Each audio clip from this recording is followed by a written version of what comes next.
Persamaan kubik yaitu polinomial derajat 3 dan persamaan kuartik yaitu polinomial derajat 4. Diurutkan dari pangkat paling tinggi, pangkat lebih rendah, seterusnya sampai pangkat 0 atau sebuah konstanta. Dan kita bisa menghitung polinomial secara terstruktur seperti ini. Jadi kita tuliskan koefisien awalnya dulu 2x, lalu tambah 4, lalu kita kalikan x, lalu dikurang 2, yaitu koefisien berikutnya, lalu dikali x, dan koefisien yang terakhir, yaitu 7. Dengan cara ini kita bisa menghitung, misalkan untuk x sama dengan 3, hasilnya dihitung sama dengan 91. Cara ini ekivalen dengan cara seperti ini. Jadi Anda juga bisa membuat dalam bentuk grid seperti ini. Lalu angka 2 turun ke bawah, dikalikan dengan 3, yaitu nilai x yang ingin dihitung. Dikalikan 3 menjadi 6, ditambah 4 menjadi 10, lalu dikalikan 3, 30, ditambah minus 2 jadi 28, dikalikan 3 lagi menjadi 84, 91. Cara ini ekivalen dengan cara yang sebelumnya. Tergantung Anda mana yang lebih mudah buat Anda. Teorema sisa mengatakan bahwa pembagian sebuah polinomial dengan x minus a akan menghasilkan sebuah polinomial derajat lebih rendah, kurang 1 dari fx, ditambah sisa hasil bagi dibagi x kurang a. Akibatnya, jika x sama dengan a, maka fungsi dari a adalah sisa hasil baginya. Sisa hasil bagi, inilah yang disebut teorema sisa. Akibat dari teorema sisa ini adalah jika x dikurang a adalah sebuah faktor, maka fungsi a sama dengan 0. Jadi jika kita menemukan bahwa nilai x sama dengan a memberikan hasil 0, maka x kurang a adalah sebuah faktor. Dan teorema fundamental aljabar mengatakan bahwa setiap polinomial derajat n pada bilangan kompleks memiliki tepat n buah akar, termasuk juga menghitung multiplisitasnya. Contoh, persamaan kuadrat ini memiliki akar x sama dengan 1 dengan multiplisitas 2. Contoh lain adalah x pangkat 3 dikurang 1 sama dengan 0, sebuah polinomial derajat 3, memiliki 3 buah akar, yaitu 1 buah akar real dan 2 buah akar kompleks. Bagaimana menentukan akar dari sebuah polinomial? Jika kita bisa menuliskan polinomial dalam bentuk perkalian dari semua akar-akarnya, semua faktor-faktornya, maka kita bisa menemukan akar-akarnya dengan mudah, seperti ini. Dan jika derajat 1 dan derajat 2 sudah ditemukan rumus untuk menentukan akarnya. Untuk persamaan kuadrat, rumusnya adalah minus b dibagi 2a plus minus akar b kuadrat dikurang 4ac dibagi 2a. Bagaimana untuk polinomial derajat 3, derajat 4, derajat 5, dan seterusnya? Apakah ada rumusan seperti ini? Ternyata untuk derajat 3 dan derajat 4 ada rumusan umum seperti ini yang bisa menentukan akar polinomial derajat 3 dan 4 dalam bentuk radikal seperti ini, dalam bentuk akar dengan menghitung yang bergantung pada koefisien-koefisiennya. Untuk derajat 3 rumusannya seperti ini, dan untuk derajat 4 lebih rumit lagi, rumusannya seperti ini. Jadi jika Anda sebuah komputer mungkin Anda bisa gunakan rumus ini untuk derajat 3 dan derajat 4, tapi hitungan seperti ini terlalu rumit untuk manusia. Maka untuk derajat 3 dan 4, walaupun sudah ada rumusannya, kita biasanya menyelesaikannya dengan cara yang berbeda, dengan cara manusia. Dan untuk derajat 5, 6, dan seterusnya, untuk derajat n lebih besar sama dengan 5, ternyata tidak ada rumusan dalam bentuk radikal seperti itu. Jadi tidak bisa menentukan rumus dalam bentuk koefisien-koefisien yang dihitung dalam bentuk akar-akar seperti ini. Dan itu sudah dibuktikan oleh Galois pada tahun 1800-an. Ini saya ambil dari Wikipedia. Galois adalah seorang matematisian berkebangsaan Prancis yang sudah membuktikan bahwa untuk polinomial derajat 5 atau lebih tidak bisa dirumuskan akar-akar polinomialnya dalam bentuk radikal. Dia temukan ini kira-kira pada umur 18 tahun dan dia meninggal pada umur 20 tahun dalam sebuah perkelahian. Anda bisa baca sendiri bagaimana sejarahnya, dan tragis bahwa dia meninggal pada usia sangat muda, padahal dia sangat berbakat dan sudah menemukan, membuktikan solusi dari polinomial yang melampaui pengetahuan pada zamannya. Dalam mencari akar polinomial, kita memiliki petunjuk jumlah akar dan hasil kali akar. Jumlah akar polinomial adalah hasil bagi antara koefisien kedua tertinggi dibagi koefisien tertinggi, minus an-1 dibagi an. Sedangkan hasil perkaliannya adalah koefisien konstan dibagi koefisien pangkat tertinggi. Kita juga bisa gunakan petunjuk dari teorema akar rasional, yaitu jika sebuah polinomial memiliki akar rasional P dibagi Q, maka P adalah faktor dari koefisien tetap A0 dan Q adalah faktor dari koefisien pangkat tertinggi AN.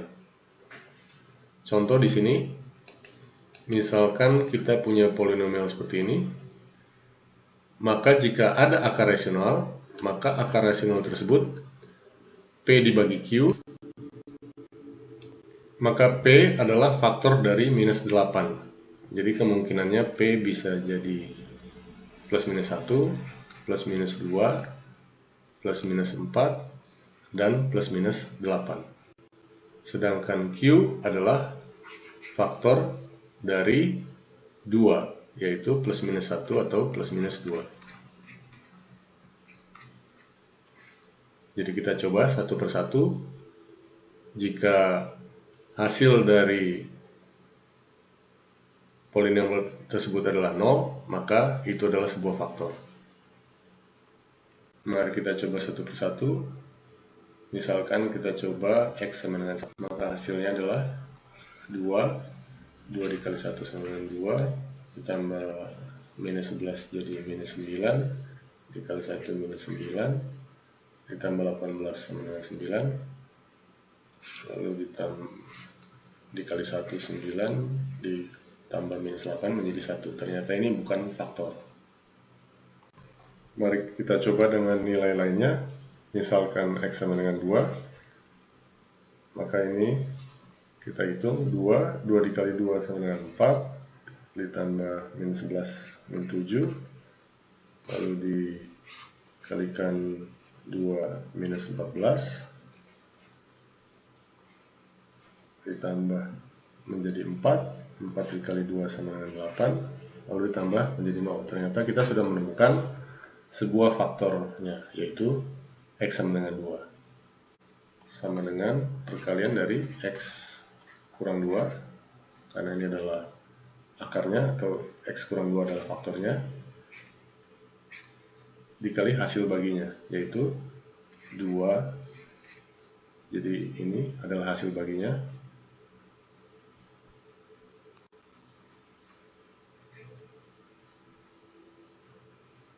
Yaitu dalam kurung X kurang 2 dikali dalam kurung 2X kuadrat dikurang 7X tambah 4. Jadi kita sudah menemukan sebuah faktor linear, maka kita tinggal mencari faktor dari persamaan kuadrat ini, seperti kita mencari sebuah faktor kuadrat. Kita lihat untuk persamaan 2X kuadrat kurang 7X tambah 4, maka jika kita hitung determinannya adalah, diskriminannya adalah 49 dikurang 32 sama dengan 17. Biasanya, jika diskriminannya bukan bilangan kuadrat, maka mencari faktornya akan sulit, sehingga cara yang lebih mudah adalah menggunakan rumus kuadrat. X sama dengan minus B per 2A, minus dari minus 7, dibagi 2 kali 2, plus minus akar dari B kuadrat dikurang 4AC, lalu dibagi 2A, 2 kali 2. Jadi hasilnya adalah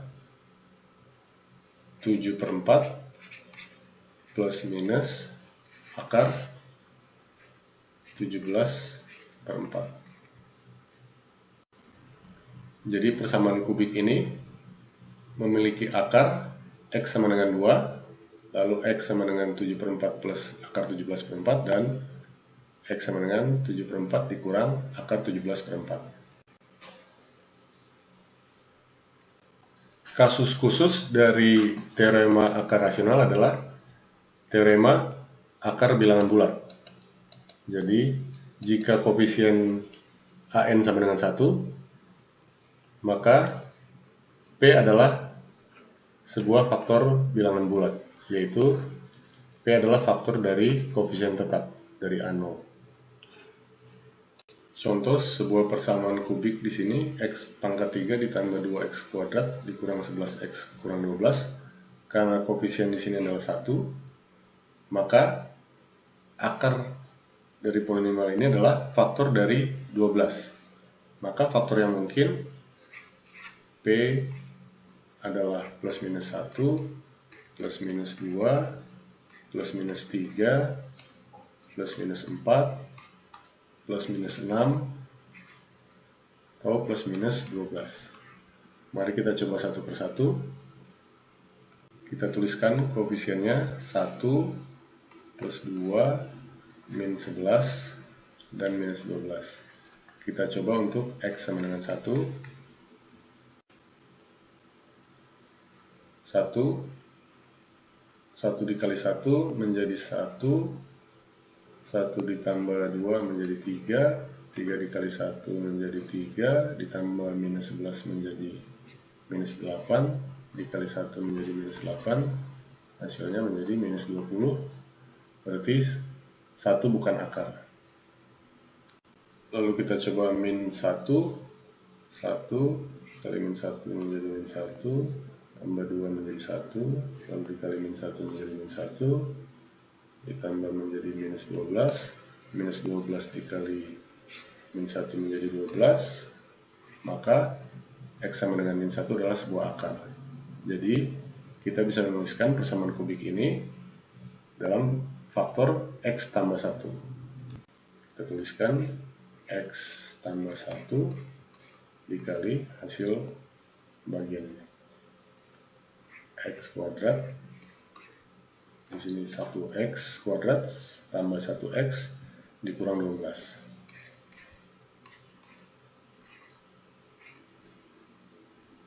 Sekarang kita perlu mencari faktor dari kuadrat ini.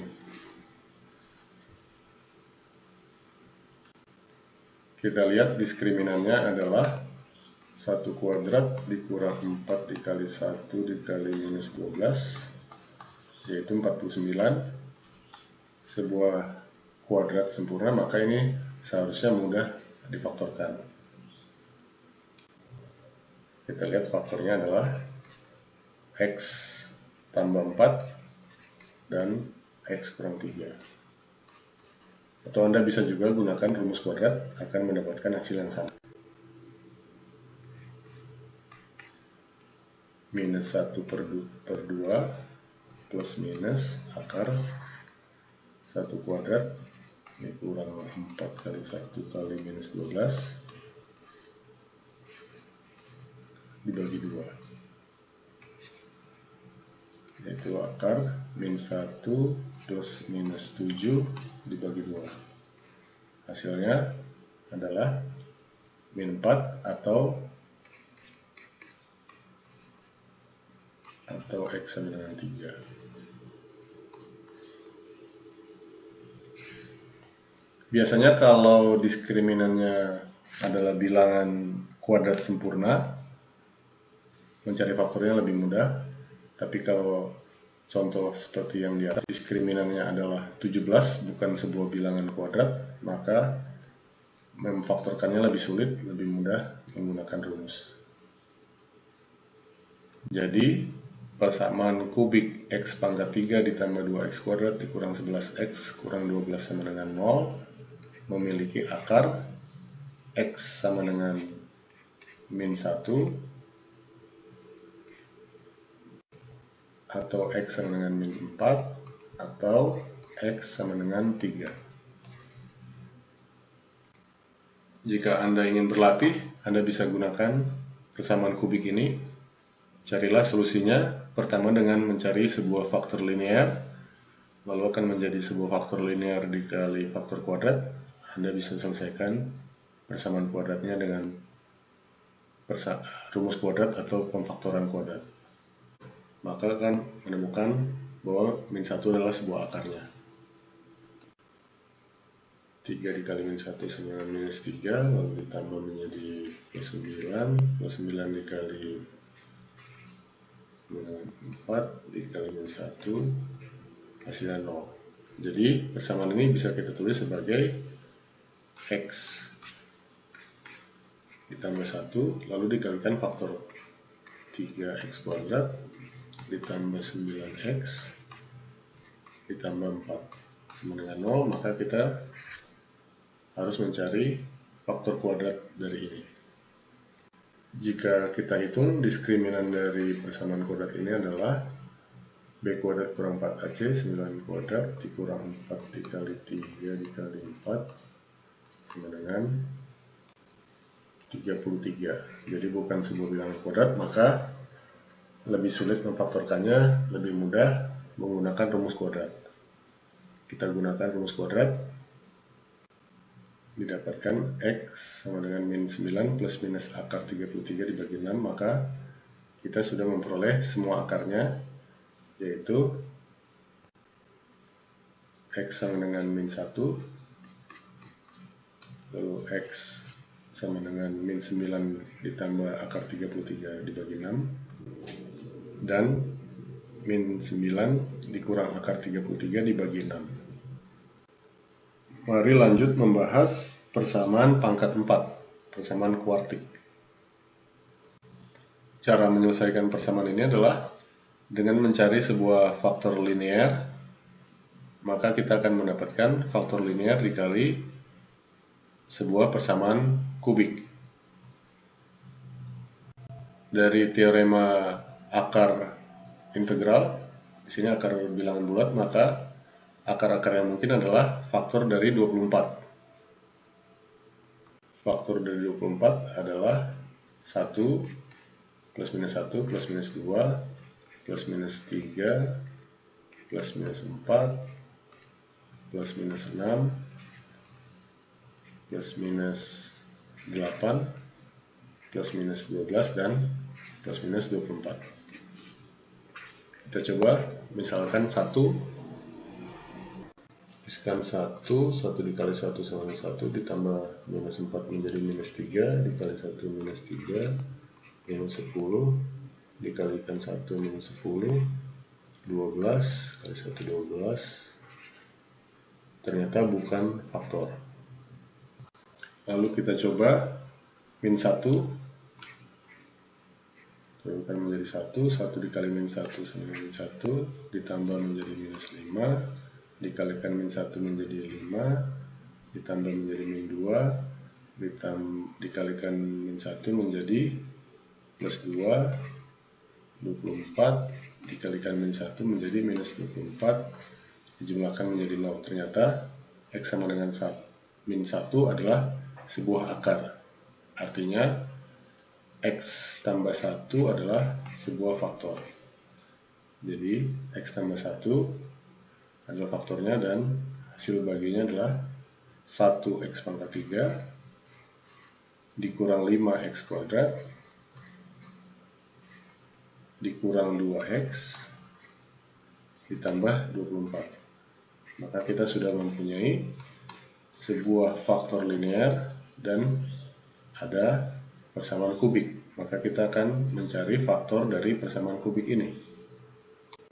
Sama seperti tadi, maka faktor dari persamaan kubik ini juga adalah faktor dari 24. Jadi kita coba lagi. Tadi 1 sudah dicoba, min 1 sudah dicoba, mari kita coba 2, X sama dengan 2. Kita tuliskan faktor dari persamaan kubik ini, 1 koefisiennya adalah minus 5, 1 minus 5, minus 2, dan 24. Maka kita lakukan pembagian dengan X minus 2, atau di sini faktor akar X sama dengan 2. Kita tuliskan 1 di sini, 1 dikali 2 sama dengan 2, 2 ditambah minus 5 menjadi minus 3, dikalikan 2 menjadi minus 6, ditambahkan minus 8 dikali 2, minus 16, hasilnya 8. Ternyata 2 bukan sebuah akar. Mari kita coba untuk X sama dengan min 2. 1 dikali min 2 sama dengan min 2, ditambah minus 5 menjadi minus 7, dikalikan minus 2 menjadi 14, positif 14, lalu ditambahkan minus 2 jadi 12, 12 dikalikan minus 2 menjadi minus 24, ternyata X sama dengan min 2 adalah sebuah akar. Maka kita tuliskan ini menjadi X tambah 2 dikali X tambah 1, lalu koefisien dari ini.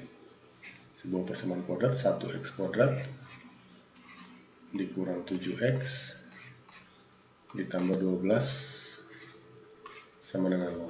Ini adalah faktor-faktornya, kita tinggal mencari faktor dari kuadrat ini. X kuadrat dikurang 7x ditambah 12. Jika kita hitung, determinannya adalah 7 kuadrat dikurang 4 kali 1 kali 12, hasilnya adalah 1. Maka ini biasanya mudah difaktorkan. Dan kita kalau sudah mengenali pola-pola perkalian kuadrat, kita juga tahu ini adalah X minus 4 dan dikali X minus 3. Jika Anda menggunakan rumus kuadrat, hasilnya juga sama. Jadi kita sudah menemukan semua faktornya, yaitu X sama dengan min 2, X sama dengan min 1, X sama dengan 3, dan X sama dengan 4. Jadi akar dari persamaan kuartik, tadi awalnya persamaan kita bentuknya seperti ini. X pangkat 4 dikurang 4X pangkat 3 dikurang 7X kuadrat ditambah 22X tambah 24. Akar-akarnya adalah X sama dengan min 1, X sama dengan min 2, lalu X sama dengan 3, dan X sama dengan 4. Jika Anda ingin berlatih, Anda bisa gunakan persamaan kuartik ini. Akar-akar rasional yang mungkin adalah P dibagi Q, P adalah plus minus 1, plus minus 2, plus minus 3, atau plus minus 6, faktor dari 6, dan Q adalah faktor dari 2. Kita bisa coba mencoba bilangan-bilangan bulat terlebih dahulu. 1, plus minus 1, plus minus 2. Misalkan kita coba min 1, maka hasilnya akan menjadi 2 dikali min 1 menjadi min 2 ditambah menjadi min 6, min 6 23 di sini, min 6 dikalikan menjadi 6, lalu ditambah menjadi minus 17 dikalikan menjadi plus 17 menjadi plus 6 dikalikan min 1, min 6, ternyata min 1 adalah akar. Jadi kita bisa tuliskan ini menjadi X tambah 1 lalu dikalikan 2X pangkat 3 dikurang 6X kuadrat dikurang 17X tambah 6. Maka ini adalah persamaan kubik. Kita terapkan cara yang sama. Lalu Anda akan mendapatkan juga salah satu faktor kubik tersebut adalah X tambah 2. Maka persamaannya bisa dituliskan menjadi X tambah 1 dikali X tambah 2 dikali 2X kuadrat dikurang 10X tambah 3. Lalu kita cari faktor dari persamaan kuadrat ini. Kalau diskriminannya ini akan menjadi 100 dikurang 2 dikurang 4 dikali 2 dikali 3, hasilnya adalah menjadi 100 dikurang 24 menjadi 76. Bukan sebuah bilangan kuadrat, jadi mencari faktornya sulit, lebih mudah menggunakan rumus kuadrat. Jadi kita didapatkan akar persamaan kuartik tersebut adalah X sama dengan min 1, lalu X sama dengan minus 2, X sama dengan 10 ditambah akar 76 dibagi 4, lalu 10 dikurang,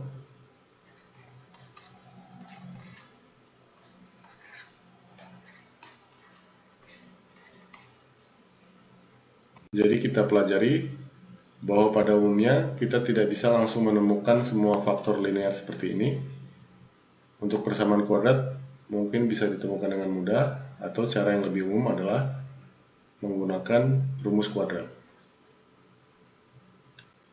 Jadi persamaan kubik, langkah pertama kita mencari sebuah faktor linear, lalu sisanya adalah persamaan kuadrat yang kita bisa cari akarnya menggunakan rumus kuadrat atau memfaktorkan jika faktornya mudah.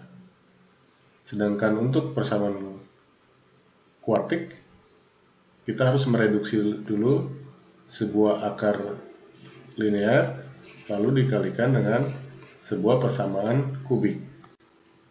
Lalu jika persamaan kuartik ini sudah direduksi menjadi sebuah faktor linear dikalikan persamaan kubik, maka kita terapkan langkah seperti ini, mencari faktor linear dari persamaan kubik,